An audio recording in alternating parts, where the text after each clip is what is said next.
জি madam, ঠিক আছে। এই শোন, জি ম্যাডাম। তোর স্যার যাতে কিছু না জানে, যদি তোর স্যার জানে দেখবি তোর খবর আছে। আর তোর স্যালারি কিন্তু আমি দিই, একবার তোর চাকরি থেকে নট করে দিব। না না ম্যাডাম, স্যার কখনো জানবে না। ঠিক আছে ম্যাডাম, আমি যাই, আপনি যা বলবেন আমি তাই শুনবো। আলম, তুই এসব কি বলতেছিস? এগুলো কি আসলে সত্যি?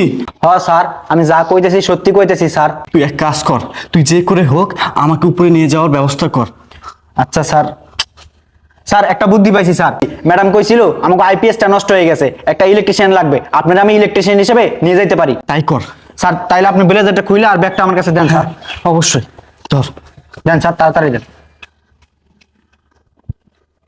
স্যার দাঁড়ান, আমি 1 মিনিট আইতেছি। আচ্ছা আচ্ছা। এই যে স্যার, এগুলো লন। আর স্যার দাঁড়ান, আপনি মুখে একটা মাস্ক পরে লন। ঠিক বলছিস তুই।